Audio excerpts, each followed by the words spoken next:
So in the previous video, I just showed you how to use a for loop when you have this list of items printed off. And now I'm going to comment this piece out because I want to show you something a little bit different. And actually, I'm going to do my commenting out a little bit higher. So I'm going to delete this. I'm going to add it in here because there's something else that we can do that is kind of neat. So I'm going to copy out everything beyond my message. Now, what I'm about to show you only works if you know how many times it's going to split up. We know that we're splitting at a comma. We know we're going to split 1, 2, 3, 4 different times. So there's kind of a cool thing that we can do with variables, and I'm going to pull this up for you, is we can actually put in multiple variable names and save all those values being split. So what I mean by this is typically you would have, like previously down here, we had split 1 equals message.split, and we're saying, okay, we're going to split at the comma. Cool, great.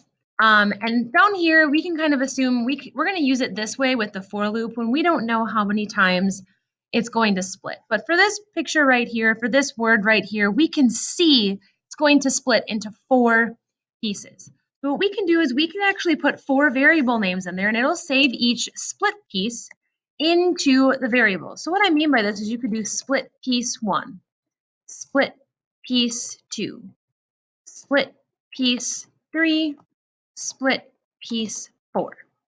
Okay, so what this is doing is this is going through and it's splitting up message at every comma using this split function. And what it's doing is for the first piece, it saves the first piece there. The second piece saves the second LLO piece here.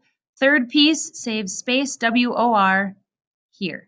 Fourth piece, the LD, it saves here. So if we know how many times this is going to split, and I'm going to add a comment above this, if we know how many times something will split, we can save each piece inside of its own variable. You can see here we have piece 1, piece 2, piece 3, piece 4. So if you know how many times it's going to split, you can use this, and you won't have to use the for loop down here. If you don't know how many times it's going to split, then you're going to have to. But here we could do print. We can even do split piece 1, do end that, split piece 1. So there we're going to print that out. And I'm going to reuse this code and do that same thing with piece 2. Do the same thing with piece 3. And do the same thing with piece 4. So again, this only, where is it, Mad? Oh, I got spaces in there. That's not going to work, so let's fix that. There we go.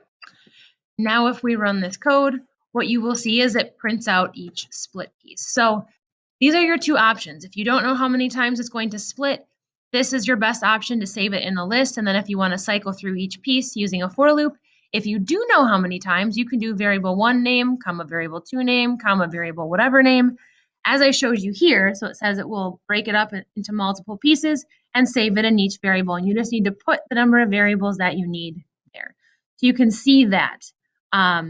Something to note, and I kind of skipped around in the slides just a little bit, but something to note here is that if you do string name.split with no character in there, it will actually automatically split at a space. So to show you what that looks like quick, because I know that I didn't touch on that much, if we go to here and we'll just do a separate one. We'll do message.split.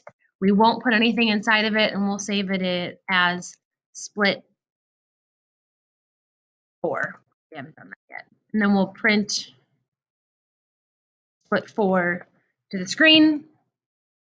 This one, it will default to a space to split if nothing is put in there. So here we'll just run it one more time, and you can see that it defaults and breaks it up by spaces. So that's just something to keep in mind. If you know you want it to break up by spaces, just do .split parentheses, and it will do that by default.